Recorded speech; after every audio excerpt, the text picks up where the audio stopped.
이 집에서 나가세요. 당신은 상속자가 아닙니다. 이게 제 인생의 가장 큰 배신이 될 줄은 몰랐습니다. 남편이 숨을 거둔 지 사흘째 되던 날 장례식장에서 며느리 김미영이 제게 한 말이었죠. 저는 그 순간 귀를 의심했습니다. 아니, 세상이 뒤바뀌는 것 같았어요. 뭐라고 하셨다고요? 제가 떨리는 목소리로 되물었을 때 미영은 차갑게 웃더군요. 그 웃음이 지금도 제 가슴을 찢어 놓습니다. 어머님, 이제 현실을 받아들이세요. 아버지가 남기신 유산은 모두 저희 것이에요. 법적으로도 그렇고요. 주변에 있던 친척들이 수군거리기 시작했습니다. 평생 고생했는데 빈손이라니, 아이고 저 나이에 어쩌려고, 남편이 참 매정했네. 저는 그 자리에 서서 온 몸이 떨리는 걸 느꼈습니다. 36년을 함께 산 남편이었어요. 평생을 그 사람을 위해 살았다고 해도 과언이 아니었죠. 그런데 죽어서까지 저를 배신하다니. 미영아, 그런 말 하는 게 아니야. 우리가 한 가족 아니니? 제가 애원하듯 말했지만 미영은 고개를 돌려버렸습니다. 아들 준호도 마찬가지였어요. 제가 낳아 키운 아들이 저를 쳐다보지도 않더군요. 엄마, 법이 그렇게 되어 있어요. 우리도 어쩔 수 없어요. 준호의 목소리는 냉정했습니다. 제가 밤새워 간병하며 키운 그 아이가 이제는 저를 남처럼 대하고 있었어요. 가슴이 찢어질 것 같았습니다. 장례식장 한쪽 구석에서 저는 혼자 앉아 있었습니다. 조문객들이 와서 인사를 하지만 정작 유가족 대접은 받지 못했어요. 모든 절차는 아들 내외가 맡아서 하고 있었거든요. 정희 씨, 많이 힘드시죠? 옆집 아줌마 박순자가 제 옆에 앉으며 말했습니다. 순자야, 나 정말 모르겠어. 36년을 함께 살았는데 이럴 수가 있나? 아이고, 요즘 세상이 다 그래요. 돈 앞에서는 부모도 없다니까요. 순자의 말이 위로가 되긴 했지만 가슴 깊은 곳에 상처는 아물지 않았습니다. 저는 그날 밤 집에 돌아와서 혼자 울었어요. 목 놓아 울었죠. 거울 속 제 모습을 봤을 때 처참했습니다. 시청하기 전에 구독과 좋아요, 알림 설정까지 꼭 눌러주세요. 오늘 이야기 들으시면 절대 후회하지 않을 겁니다. 놓치면 평생 궁금할 충격적 반전, 지금 시작합니다. 56살의 박정희. 평생을 가족을 위해 희생하며 살아온 여자. 그런데 이제는 그 누구에게도 인정받지 못하는 처지가 되었어요. 내가 뭘 잘못했나? 거울을 보며 스스로에게 물었습니다. 20대 초반에 결혼해서 지금까지 단 한 번도 제 자신을 위해 산 적이 없었거든요. 남편을 위해, 아들을 위해, 며느리를 위해. 항상 다른 사람들이 우선이었어요. 그런데 결국 제가 받은 건 배신이었습니다. 그것도 죽음 앞에서 받는 차가운 배신이었죠. 저는 그 순간 깨달았어요. 제 인생이 얼마나 허망했는지를. 하지만 이건 시작에 불과했습니다. 진짜 충격은 따로 있었거든요. 남편이 남긴 게 단순한 재산이 아니라는 걸, 그리고 그 안에 숨겨진 더 큰 비밀이 있다는 걸 말이에요. 저는 박정희 56살입니다. 그리고 이게 제 이야기입니다. 평생을 바쳐 사랑했던 가족에게 버림받은 한 여자의 이야기죠. 희생으로 채워진 삶. 평생을 식당 뒷바라지에 바쳤습니다. 20살에 남편 이창수와 결혼했을 때만 해도 저는 꿈이 많았어요. 작은 꿈이었지만 나름대로는 소중했죠. 꽃집을 하고 싶었거든요. 예쁜 꽃들에 둘러싸여 살고 싶었어요. 하지만 결혼과 동시에 그런 꿈들은 모두 접어야 했습니다. 시어머니가 운영하시던 작은 식당을 물려받았거든요. 새벽 4시에 일어나서 밤 10시까지 일했어요. 정희야, 고생이 많다. 하지만 이게 우리 밥줄이니까 참아라. 창수는 그렇게 말하곤 했습니다. 무뚝뚝한 성격이었지만 나름대로는 가족을 생각하는 마음이 있다고 믿었어요. 적어도 그때는 말이죠. 첫 아이를 임신했을 때도 식당 일을 멈출 수 없었습니다. 배가 불러와도 주방에 서서 요리를 했어요. 손님들 앞에서 웃어야 했죠. 힘들었지만 가족을 위해서라고 스스로를 달랬습니다. 준호가 태어났을 때는 정말 기뻤어요. 드디어 제 새끼가 생긴 거잖아요. 이 아이만큼은 행복하게 키우고 싶었습니다. 좋은 교육도 시키고 원하는 걸 다 해주고 싶었어요. 이 아이가 우리 집대를 이을 아들이야. 잘 키워야 해. 창수는 아들을 보며 흐뭇해했습니다. 저도 마찬가지였어요. 이 작은 생명을 위해서라면 뭐든 할 수 있을 것 같았거든요. 하지만 현실은 녹록지 않았습니다. 식당 수입으로는 아이를 제대로 키우기 힘들었어요. 그래서 더 열심히 일했습니다. 새벽부터 밤까지 쉬는 날도 없이 일했어요. 준호가 초등학교에 들어갈 때는 학원비 걱정이 태산 같았습니다. 다른 아이들은 다 학원을 다니는데 우리 아이만 못 보낼 수는 없었거든요. 여보, 준호 학원비 좀 더 벌어야겠어요. 알겠어. 고생 좀 더 해야겠구나. 창수도 공장에서 야근을 더 뛰기 시작했어요. 우리 부부는 아이를 위해서라면 뭐든지 했습니다. 그게 부모의 도리라고 생각했거든요. 준호가 중학교에 올라갔을 때는 더 큰 부담이 생겼어요. 과외비, 학원비, 교재비. 돈이 들어가는 곳이 한두 곳이 아니었죠. 엄마 친구들은 다 컴퓨터 학원을 다녀. 나도 다니고 싶어. 준호의 말에 가슴이 아팠습니다. 우리 형편으로는 부담스러웠지만 아이의 미래를 위해서라면 어떻게든 해야 했어요. 그래서 식당 일을 더 늘렸습니다.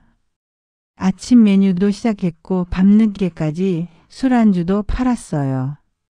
손님이 많을 때는 하루에 16시간도 일했습니다. 정희야, 몸 좀 챙겨. 너무 무리하는 것 같아. 이웃집 아줌마들이 걱정해 주긴 했지만 멈출 수 없었어요. 우리 아이의 미래가 걸린 문제였거든요. 고등학교에 올라간 준호는 대학 진학을 꿈꿨습니다. 공부도 잘했고 선생님들도 좋은 대학에 갈 수 있다고 격려해 주셨어요. 엄마, 나 서울대 가고 싶어. 준호의 말에 가슴이 뛰었습니다. 우리 아이가 서울대를 간다니. 얼마나 자랑스러운 일인가요?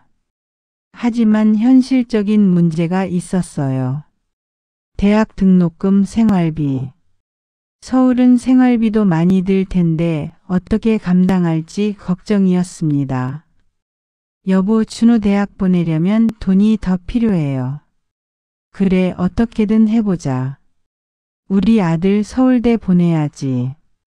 창수도 의지를 보였습니다. 그래서 우리는 더 열심히 일했어요. 식당을 확장하기도 했고 대출도 받았습니다. 다행히 준호는 서울대에 합격했어요. 그날 밤에 창수와 함께 정말 많이 울었습니다. 기쁜 눈물이었죠. 우리가 해냈구나, 정희야. 네, 정말 다행이에요. 하지만 기쁨도 잠시, 대학 생활을 뒷받침할 돈이 문제였습니다. 등록금, 생활비, 교재비까지. 한 달에 들어가는 돈이 만만치 않았어요.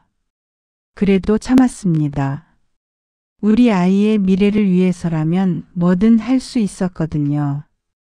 제 몸이 아프고 힘들어도 아이가 잘 되는 게 최고의 보람이었어요. 대학 4년 동안 정말 악착같이 일했습니다. 손님이 없는 날에도 문을 열었고 명절에도 쉬지 않았어요. 제 건강은 뒷전이었죠. 준호가 졸업하고 취업까지 성공했을 때 정말 뿌듯했습니다. 우리의 희생이 헛되지 않았다고 생각했어요. 그리고 며느리 미영을 데려왔을 때도 기뻤습니다. 예쁘고 착한 며느리를 만나서 다행이라고 생각했죠. 그때만 해도 말이에요. 하지만 지금 생각해보니 제가 너무 순진했던 것 같아요. 평생을 가족을 위해 희생했지만 정작 저는 그 누구에게도 인정받지 못했거든요. 그래도 그때는 행복했습니다. 가족을 위해 사는 게 제 삶의 전부였고 그것만으로도 충분하다고 생각했어요. 제 안에 작은 불안이 있었다는 걸 그때는 몰랐습니다. 제 이름은 어디에도 없었습니다.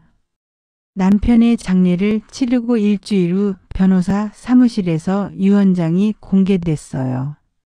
저는 당연히 제 이름이 있을 거라고 생각했습니다. 36년을 함께 산 아내잖아요. 유언장을 읽어드리겠습니다. 변호사 김승우가 차분한 목소리로 말했습니다. 저는 가슴이 두근거렸어요. 창수가 제게 뭘 남겨뒀을지 궁금했거든요. 고인 이창수 씨의 전 재산은 다음과 같이 상속됩니다.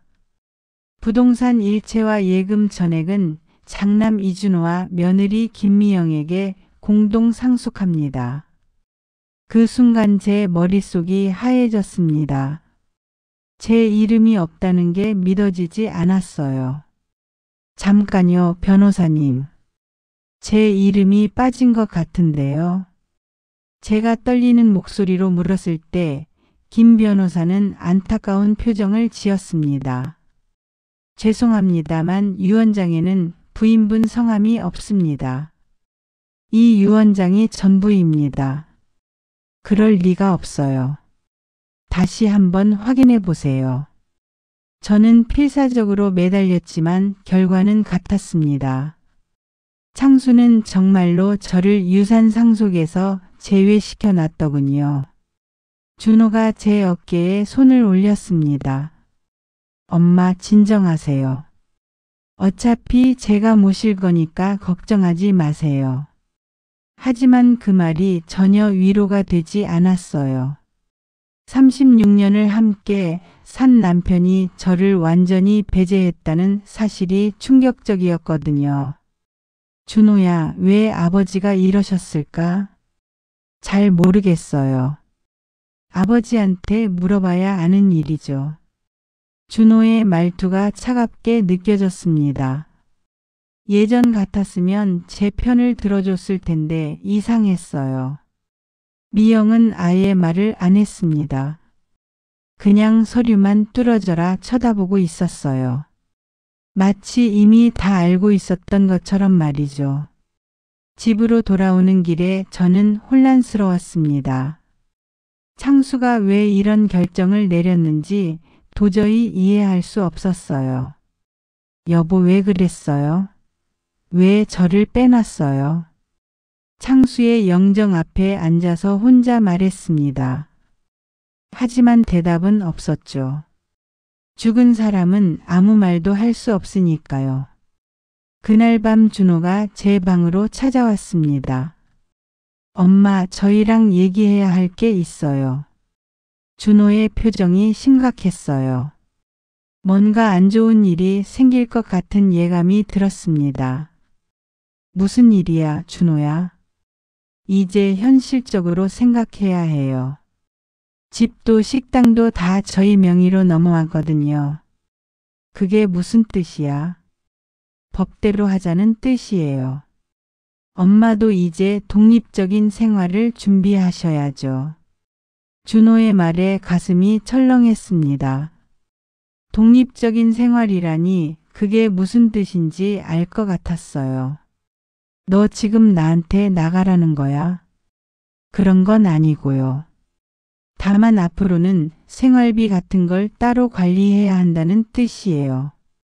미영이 옆에서 거들었습니다. 어머님, 저희도 애들 교육비며 생활비며 부담이 만만치 않아요. 이해해 주세요.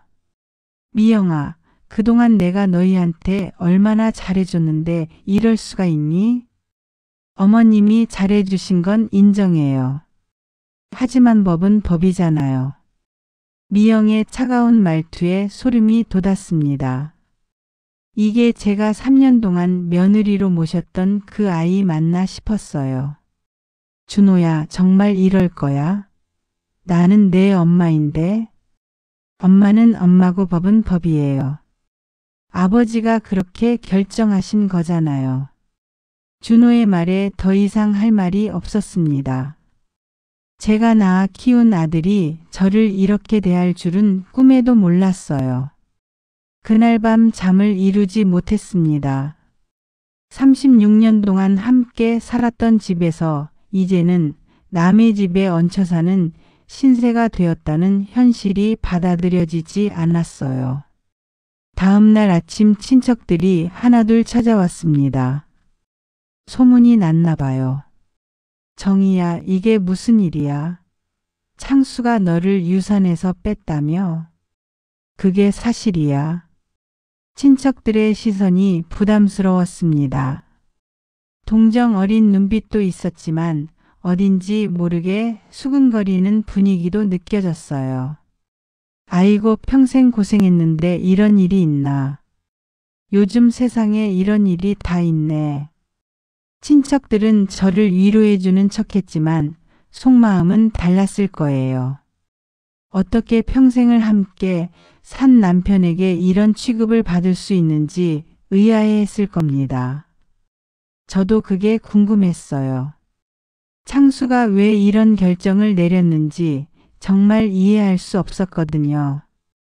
이웃들의 시선도 부담스러웠습니다. 식당 단골 손님들이 와서 인사는 하지만 예전과는 분위기가 달랐어요. 사장님, 앞으로 식당은 어떻게 하실 거예요? 잘 모르겠어요. 아들이 물려받았거든요.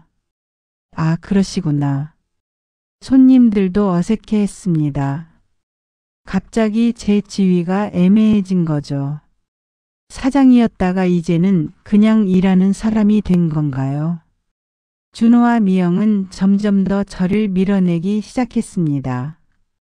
사소한 일에도 의견을 구하지 않았고 집안일도 제 몫이 늘어났어요.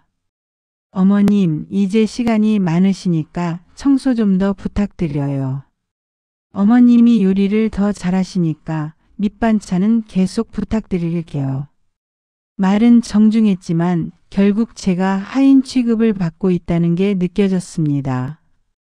유산도 못 받으면서 집안일은 다 하라는 거였어요. 그럴 때마다 창수가 원망스러웠습니다. 왜 저를 이런 처지로 만들어놨는지 정말 이해할 수 없었거든요. 하지만 그때는 몰랐어요. 창수가 이런 결정을 내린 데에는 다른 이유가 있었다는 걸 말이에요. 그리고 그 이유가 제가 상상했던 것보다 훨씬 복잡하고 어두웠다는 것도요. 엄마는 이제 필요 없어요. 유산 상속이 끝나고 한 달이 지났을 때 준호의 태도는 완전히 달라져 있었습니다. 예전처럼 다정하게 엄마라고 부르는 일도 줄어들었어요. 엄마, 앞으로 생활비는 따로 관리하기로 했어요. 준호가 저녁 식사 후 냉정하게 말했습니다. 무슨 소리야, 준호야? 한 달에 50만 원씩 드릴게요. 그걸로 생활하세요. 50만 원으로 어떻게 살라는 거야? 병원비, 약값까지 생각하면 턱없이 부족해. 제가 항의했지만 준호는 단호했습니다. 그게 한계예요. 저희도 애들 교육비며 대출 이자며 부담이 크거든요. 미영이 옆에서 거들었어요. 어머님, 요즘 같은 때에 50만 원이면 적지 않아요. 저희도 검소하게 살고 있거든요. 검소하게 살고 있다고요? 미영은 매주 미용실에 가고 명품 가방도 자주 사더니 무슨 소리인지 모르겠어요. 미영아, 내가 지난주에 산 그 가방값이 얼마야? 그건 제가 번 돈으로 산 거예요. 내가 언제 돈을 벌었니? 시어머니 재산으로 투자해서 수익이 났어요. 제 능력인 거죠. 미영의 뻔뻔한 대답에 할 말이 없었습니다. 창수가 남긴 돈으로 투자해서 번 돈을 자기 것이라고 하다니. 그날 밤부터 제 처지가 더욱 명확해졌습니다. 집에서도 식당에서도 저는 이제 결정권이 전혀 없는 사람이 되었어요. 어머님, 식당 운영 방식을 좀 바꾸려고 해요. 미영이 다음날 아침 말했습니다. 무슨 소리야? 메뉴도 바꾸고 인테리어도 새로 할 거예요. 요즘 트렌드에 맞게 말이에요. 36년 동안 단골 손님들이 좋아했던 메뉴를 왜 바꿔? 시대가 변했잖아요. 젊은 손님들을 끌어야 해요. 저의 의견은 완전히 무시당했습니다.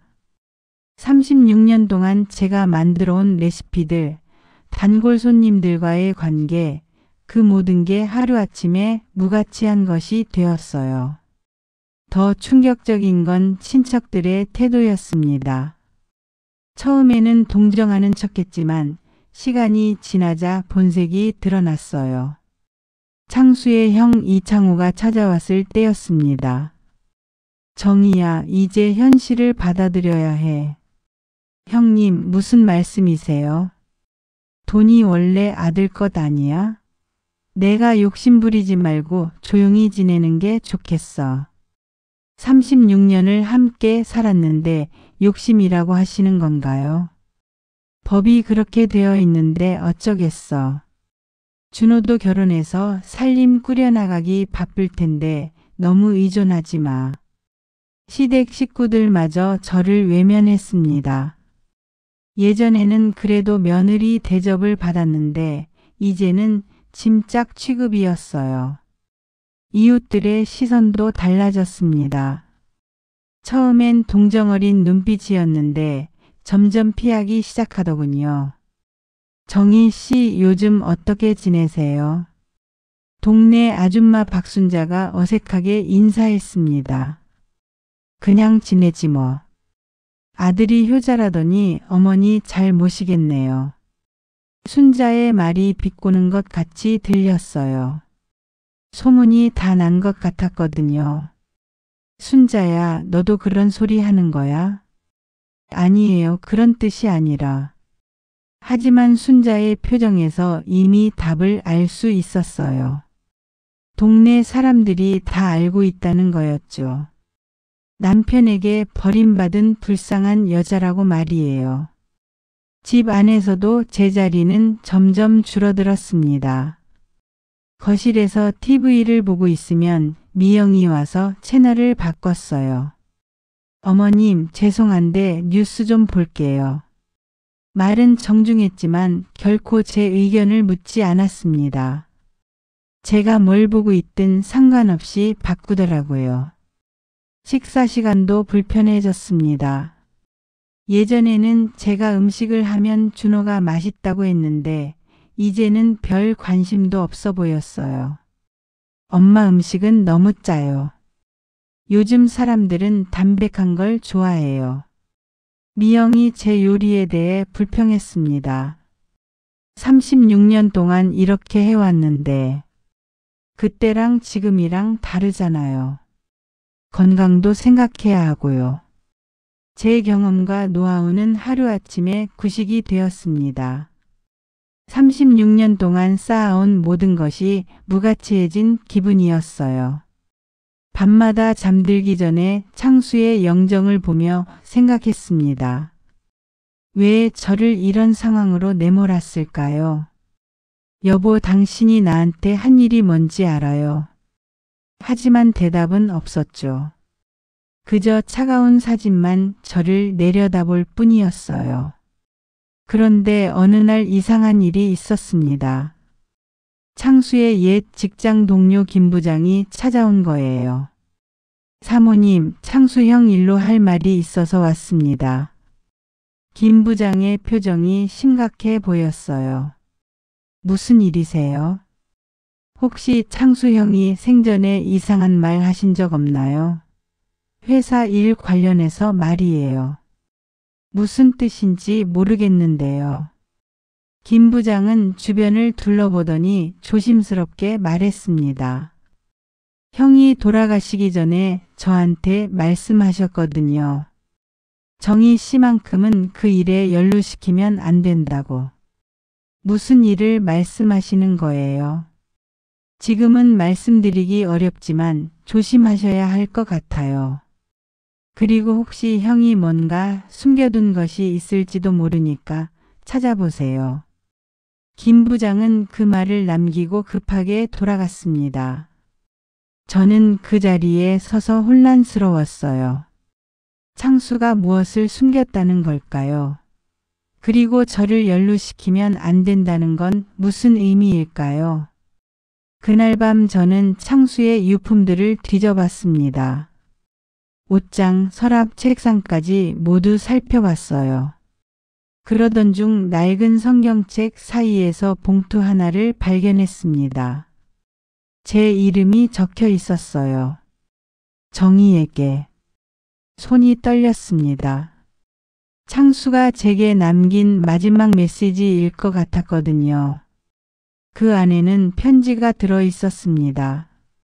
하지만 그 편지를 읽고 나서 제 인생은 또 다른 충격에 휩싸였습니다. 정희야, 미안하다.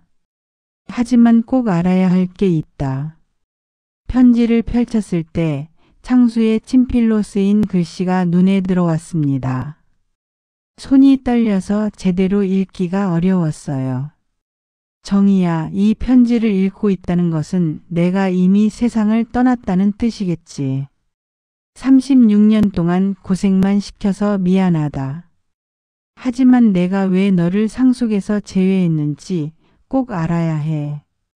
가슴이 쿵쾅거렸습니다. 드디어 진실을 알 수 있을 것 같았어요. 우리가 가진 재산, 그 돈이 깨끗하지 못하다. 회사에서 받은 돈 중 상당 부분이 뒷돈이었어.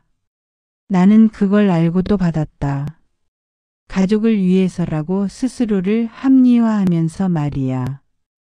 편지를 읽는 내내 온몸이 떨렸습니다. 창수가 뒷돈을 받았다고요? 건설업체에서 공사를 따내기 위해 준 돈들이 대부분이었어.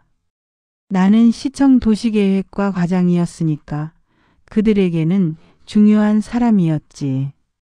매번 양심에 찔렸지만 너와 준호를 위해서라고 생각하며 받았어. 머리가 어지러웠습니다. 그 돈으로 우리가 살아왔다는 게 믿어지지 않았어요. 그 돈으로 집도 샀고 식당도 차렸어. 준호 대학 등록금도 그 돈에서 나온 거야. 모든 게 더러운 돈이었어, 정희야. 편지를 읽으면서 눈물이 흘렀습니다. 그동안 우리가 누린 모든 것들이 잘못된 돈에서 나온 거였다니. 내가 죽은 후에 이 일이 밝혀질 수도 있어. 그때 너만큼은 연루되지 않았으면 해서 상속에서 뺀 거야. 법적으로 너는 아무 상관없는 사람이 되는 거지.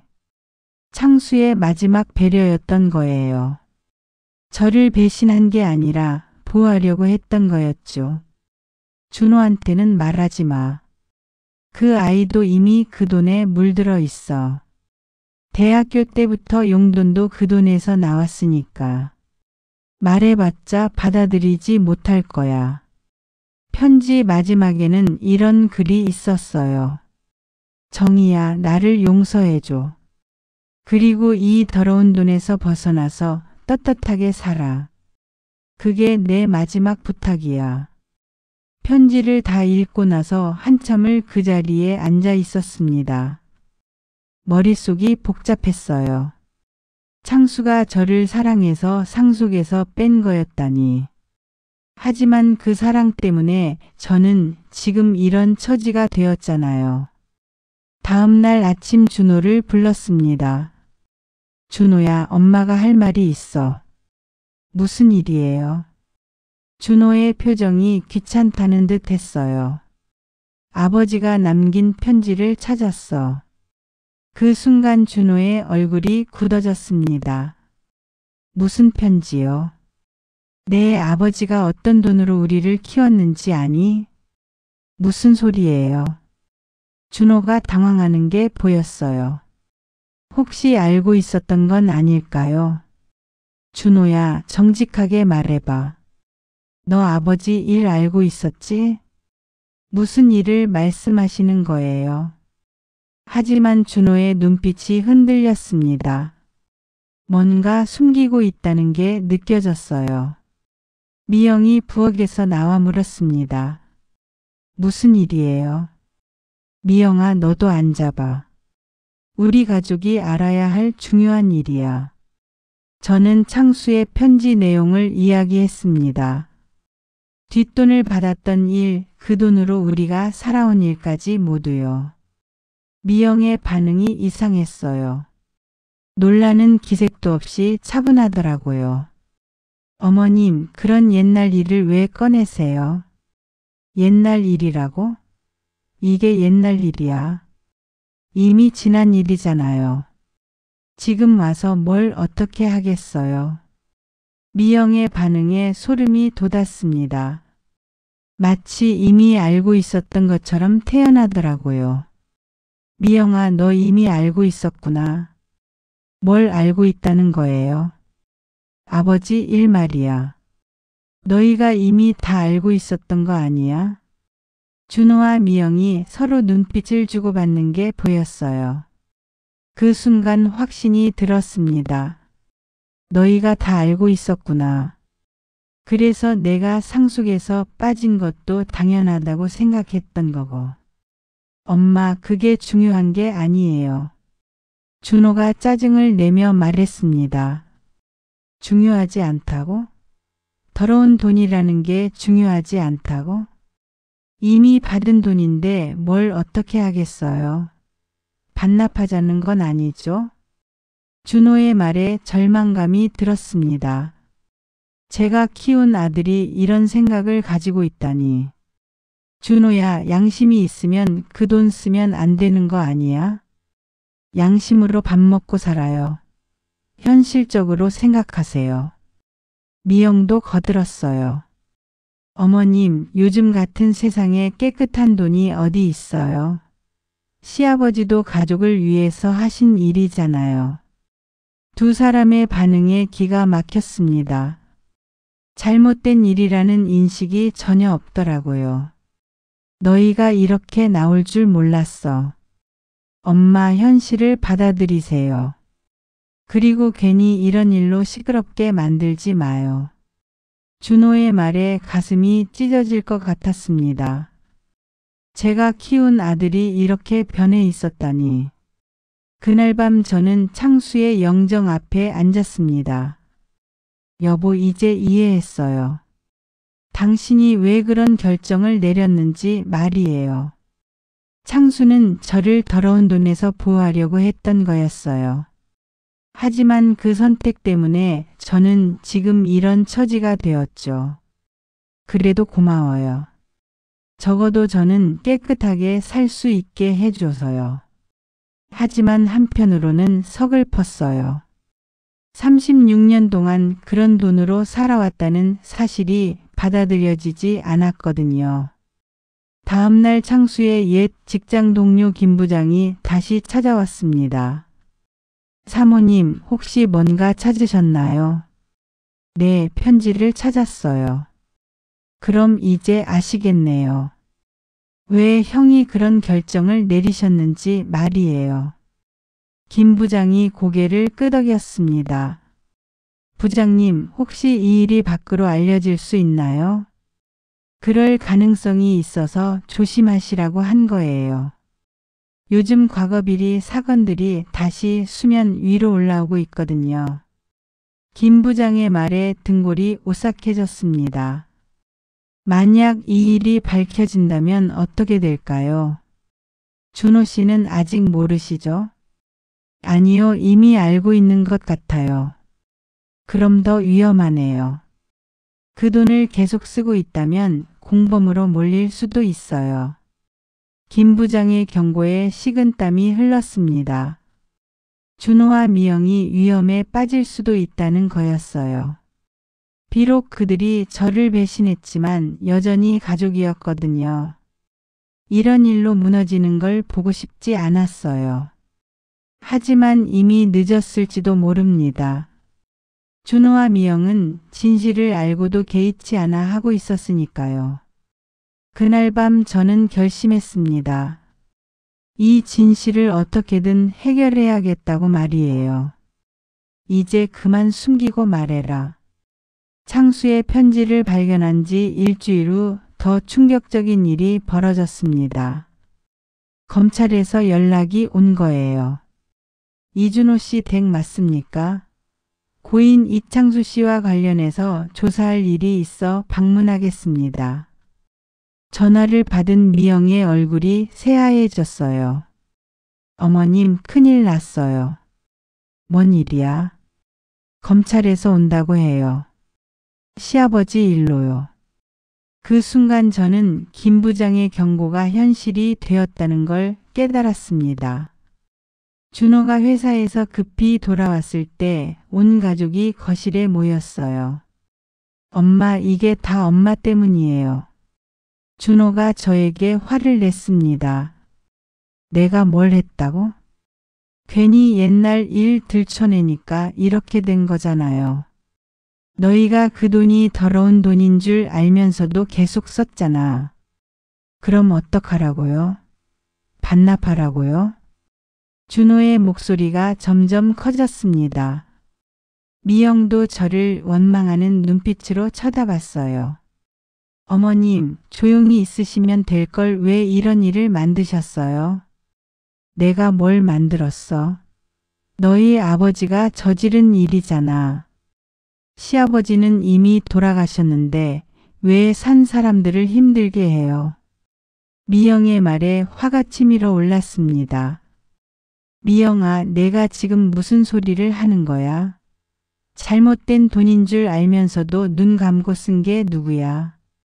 어머님도 그 돈으로 살았잖아요. 나는 몰랐어. 너희와는 달라. 그때 현관 초인종이 울렸습니다. 검찰 수사관들이 온 거예요. 안녕하세요. 검찰청 수사관 박민수입니다. 30대 후반으로 보이는 수사관이 정중하게 인사했습니다. 고인 이창수 씨 관련해서 몇 가지 확인하고 싶은 게 있어서 왔습니다. 준호와 미영의 얼굴이 굳어져 있었어요. 혹시 고인이 생전에 부정한 돈을 받았다는 사실을 알고 계셨나요? 박 수사관의 질문에 침묵이 흘렀습니다. 대답해 주세요. 아니요, 몰랐습니다. 준호가 거짓말을 했어요. 저는 그 순간 참을 수 없었습니다. 수사관님, 그 사람 거짓말하고 있어요. 엄마. 준호가 저를 제지했지만 이미 늦었어요. 이 아이들은 다 알고 있었어요. 아버지가 받은 돈이 뒷돈이라는 걸 말이에요. 엄마, 정말 그만해요. 준호가 절규했지만 저는 멈출 수 없었습니다. 36년 동안 그 더러운 돈으로 살았으면서 이제 와서 모른다고 하네요. 박 수사관이 메모를 하며 물었습니다. 부인께서는 언제 이 사실을 아셨습니까? 남편이 죽은 후에 편지를 통해 알았어요. 그 전까지는 정말 몰랐어요. 편지가 있다면 볼 수 있을까요? 저는 창수의 편지를 가져와 수사관에게 건넸습니다. 편지를 읽는 동안 박 수사관의 표정이 심각해졌어요.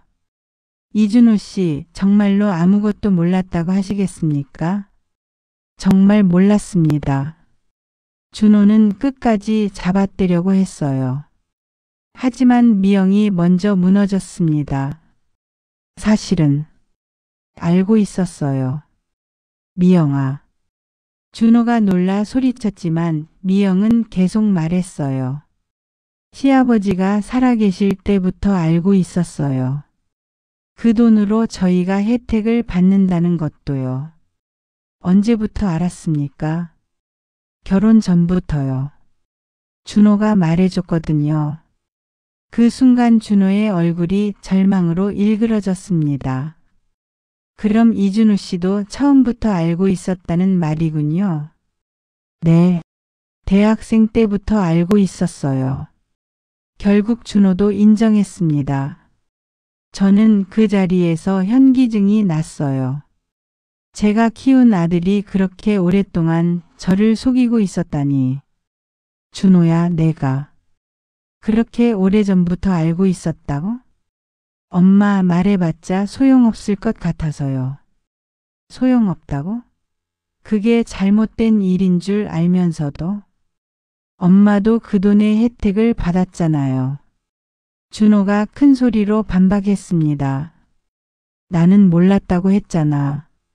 몰랐다고 해서 달라지는 게 있어요.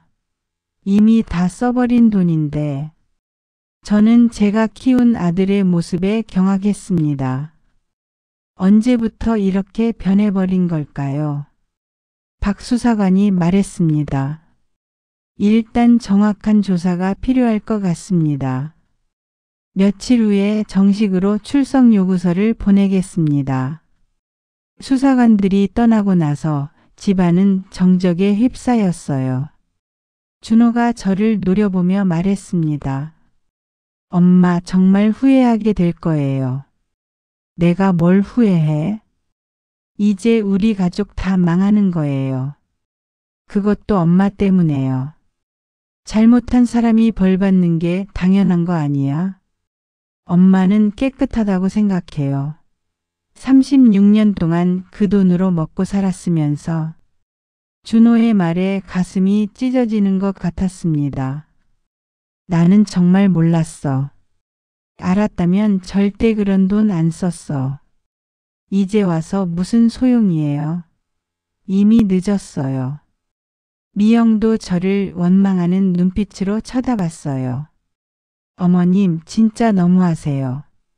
저희가 뭔 죄가 있다고 이래요. 죄가 없어? 알면서도 계속 쓴 게 죄가 아니야? 그럼 어떡하라고요? 시아버지가 번 돈인데 안 쓰고 어떡해요?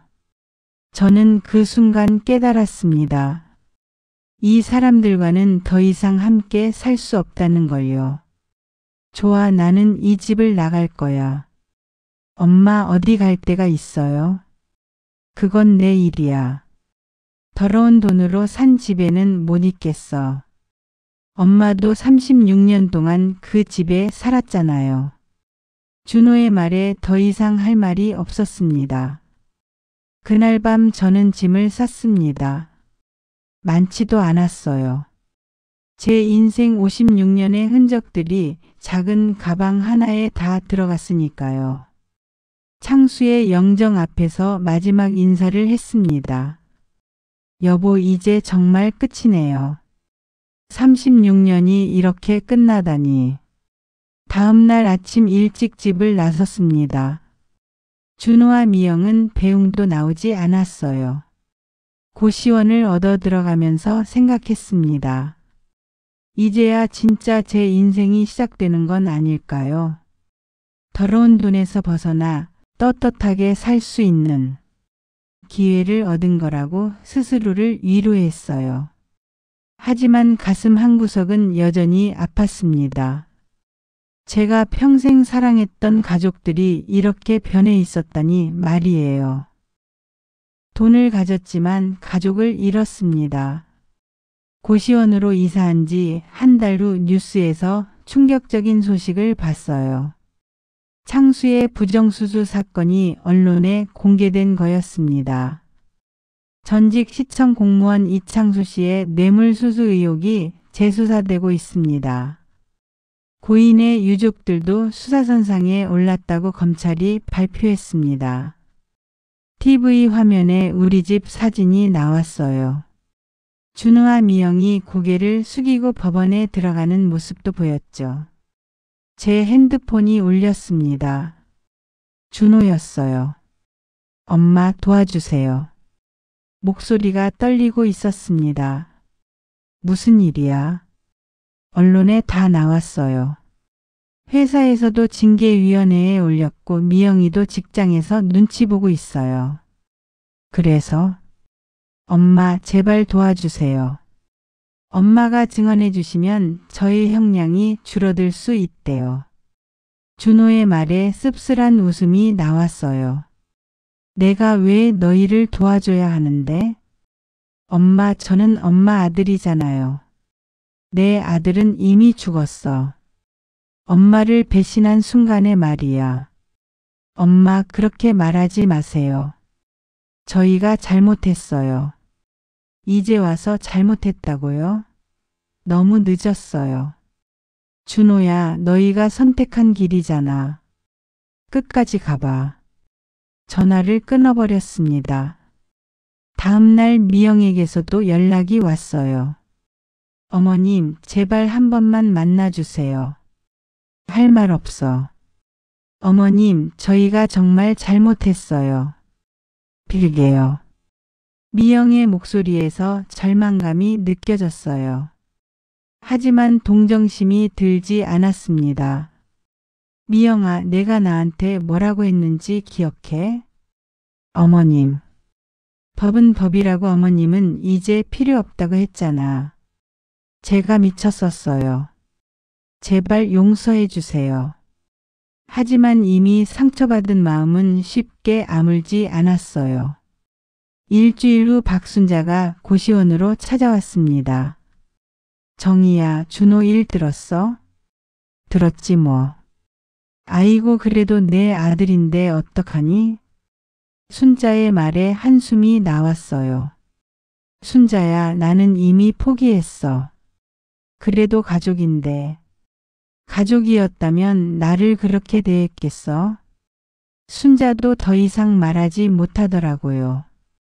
한 달 후 1심 판결이 났습니다. 준호는 징역 2년에 집행유예 3년, 미영은 벌금형을 받았어요. 그런데 더 큰 문제가 생겼습니다. 부정한 방법으로 취득한 재산을 모두 환수한다는 거였어요. 집도 식당도 예금도 모두 국가로 귀속된다고 했습니다. 준호가 다시 연락해 왔어요. 엄마, 저희 갈 곳이 없어요. 그래서 임시로라도 엄마가 계신 곳에서 지낼 수 있을까요? 여기는 고시원이야. 나 혼자 살기도 빠듯한 곳이고. 그럼 어떡해요? 정말 거리에 나앉게 생겼어요. 준호의 목소리가 절규에 가까웠어요. 준호야, 내가 나를 집에서 내쫓을 때는 생각 안 했냐? 엄마. 나도 갈 곳 없어서 이 좁은 고시원에 들어온 거야. 엄마, 제발요. 한 번만 도와주세요. 하지만 저는 마음이 움직이지 않았어요. 준호야, 너희가 선택한 거잖아. 법대로 살라고 했으니까 법대로 사는 거야. 전화를 끊고 나서도 마음이 편치 않았어요. 그래도 제가 낳은 아들인데. 하지만 돌이킬 수 없었습니다. 이미 너무 많이 상처받았거든요. 그로부터 며칠 후 놀라운 소식을 들었어요. 미영이 이혼 소송을 냈다는 거였습니다. 정희야, 미영이가 준호랑 이혼한다더라. 순자가 알려줬어요.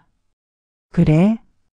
재산도 다 날리고 사회적으로 매장당했으니까 견디기 힘들었나 봐. 미영답더라고요.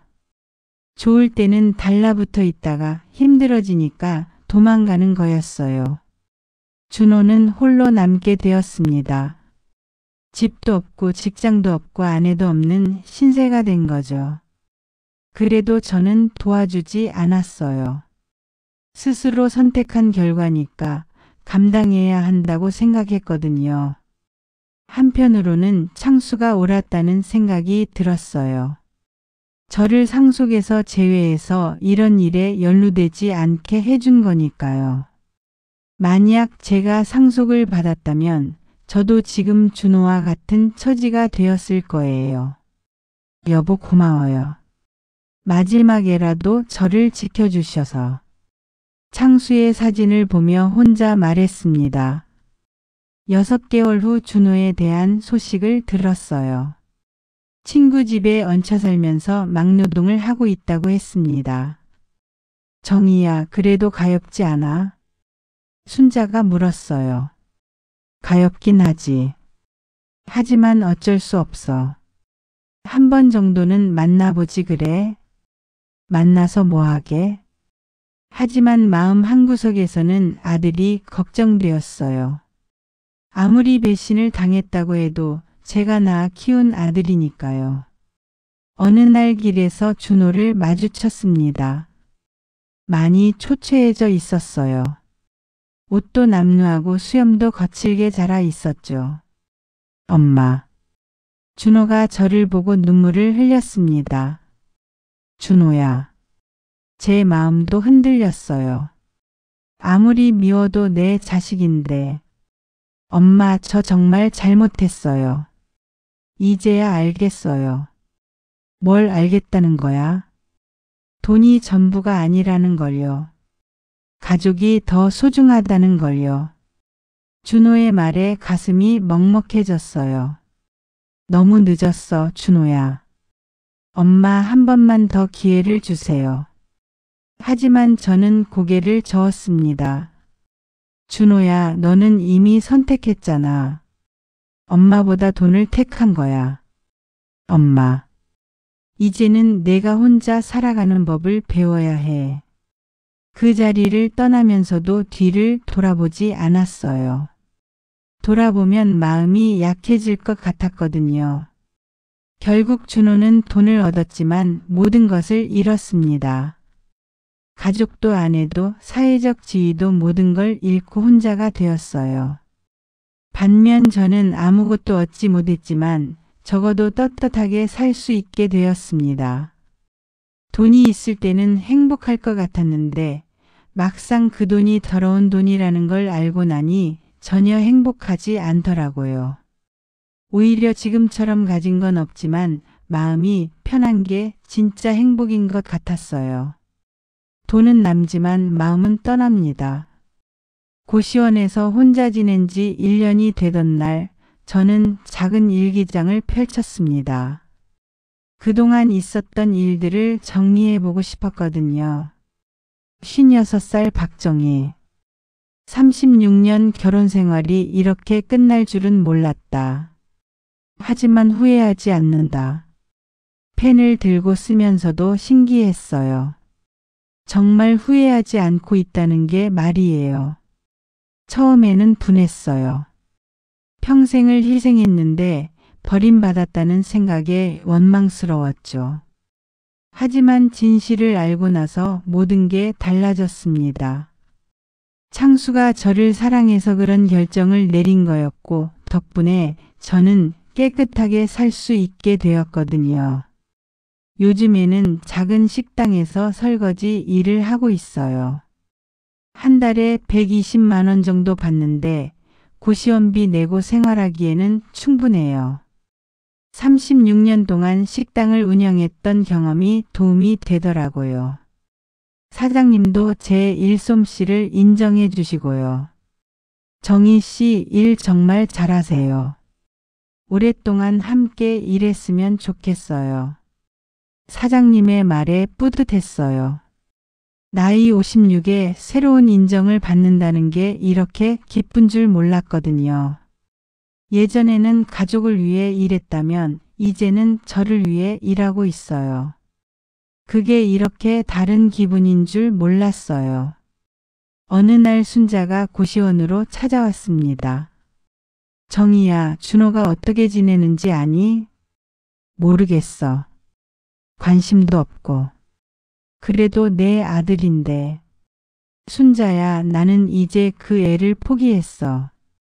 정말 냉정하네.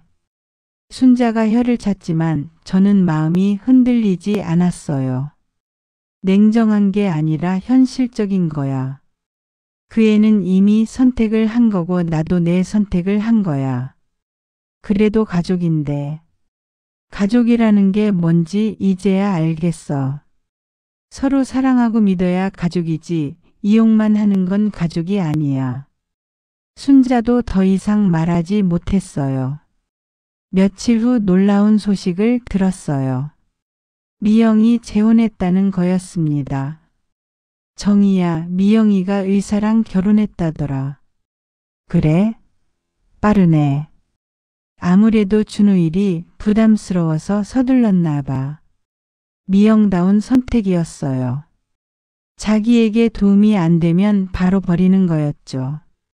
한편으로는 준호가 걱정되었어요. 이제 정말 혼자가 된 거니까요. 하지만 그것도 준호가 선택한 길이었어요. 엄마보다 돈을, 사랑보다 이익을 택한 결과였죠. 6개월 후 예상치 못한 일이 일어났어요. 준호가 저를 찾아온 거였습니다. 그런데 예전과는 많이 달라져 있었어요. 더 초라해졌지만 표정은 오히려 편안해 보였거든요. 엄마 안녕하세요. 왜 왔어? 인사드리러 왔어요. 이제 지방으로 내려가거든요. 지방으로? 친구가 시골에서 농사 짓는데 거기서 함께 일하기로 했어요. 준호의 말에 놀랐어요. 그 도시적인 아이가 농사를 짓는다니. 농사일이 얼마나 힘든데. 알아요. 하지만 정직하게 살고 싶어요. 준호의 눈빛이 예전과 달랐어요. 욕심이 사라지고 평온해 보였거든요. 엄마 이제야 이해했어요. 왜 아버지가 엄마를 상속에서 빼셨는지 말이에요. 그래? 엄마를 지키려고 하신 거였죠. 더러운 돈에서 엄마만큼은 자유롭게 해주시려고. 준호의 말에 가슴이 뭉클해졌어요. 그리고 엄마가 옳았어요. 잘못된 건 잘못되었다고 말해야 하는 거였죠. 지금 깨닫나? 너무 늦었어. 늦었지만 그래도 깨달았으니까 다행이죠. 준호가 씁쓸하게 웃었어요. 엄마, 저 용서 안 해주셔도 돼요. 제가 한 일이 너무 컸거든요. 그래, 용서는 못하겠어. 알아요. 대신 이것만 약속할게요. 이제는 정직하게 살겠어요. 준호가 깊게 절을 했어요. 그럼 가볼게요. 엄마도 건강하세요. 준호가 떠나는 뒷모습을 보며 생각했어요. 저 아이도 이제야 진짜 어른이 되는 건 아닐까요? 그날 밤 일기를 쓰면서 정리했어요. 준호가 찾아왔다. 많이 변했더라. 용서는 할 수 없지만 그래도 다행이다. 늦게라도 깨달았으니까. 1년이 더 지났을 때 저는 작은 아파트로 이사를 갔어요. 꾸준히 일해서 전세 보증금을 모았거든요. 비좁은 고시원에서 벗어나 제 공간을 갖는다는 게 이렇게 기쁜 줄 몰랐어요. 아파트에서 창밖을 바라보며 생각했습니다. 평생을 남을 위해 살았는데 이제야 저를 위해 살고 있다는 게 신기했어요. 돈은 없어도 마음이 편했어요. 아침에 일어날 때도 밤에 잠들 때도 양심에 찔리는 일이 없었거든요. 어느 날 순자가 근황을 전해줬어요. 정희야, 준호 소식 들었어? 뭔 소식? 농사 잘 짓고 있다더라. 마을 사람들한테도 인정받고 있고. 그래? 다행이네. 그리고 새로운 사람도 만났다던데. 좋은 일이지. 진심이었어요. 준호가 다시 시작하는 거니까 다행이라고 생각했어요. 물론 용서할 수는 없지만 그래도 제 아들이 잘못을 깨닫고 새롭게 살고 있다는 게 다행이었거든요. 지금 저는 행복해요. 가진 건 별로 없지만 마음만큼은 풍족해요. 36년 동안 인정받고 싶어 했지만 결국 인정은 스스로 세우는 것이었습니다.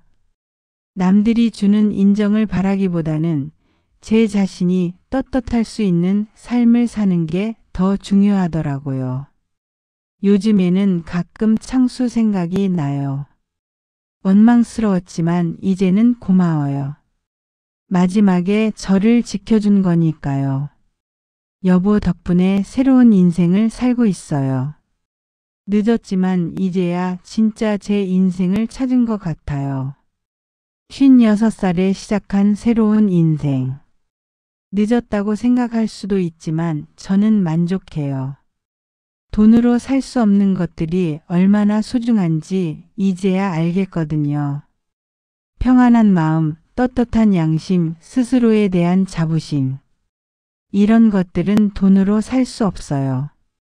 이제 제가 여러분께 묻고 싶어요. 여러분이라면 어떻게 하시겠습니까? 돈이 있지만 양심에 찔리는 삶과 가난하지만 떳떳한 삶 중에서 어떤 걸 선택하시겠어요? 저는 이미 선택했어요. 그리고 후회하지 않아요. 진정한 행복은 물질에 있는 게 아니라 마음에 있다는 걸 알았거든요. 36년의 결혼 생활이 이렇게 끝났지만 이제 새로운 시작이에요. 56살의 박정희 이제야 진짜 제 인생을 살아가고 있습니다. 여러분, 이 이야기 만약 여러분이 주인공이라면 어떻게 하시겠습니까? 구독과 좋아요, 알림 설정으로 다음 이야기도 꼭 함께 해주세요. 그리고 댓글로 여러분의 솔직한 생각을 남겨주세요. 여러분의 한 줄이 다음 이야기를 만들어갑니다. 아참. 더보기란의 링크를 클릭하시면 놓치기 아까운 건강까지 찾아옵니다. 건강하고 행복한 하루 되세요.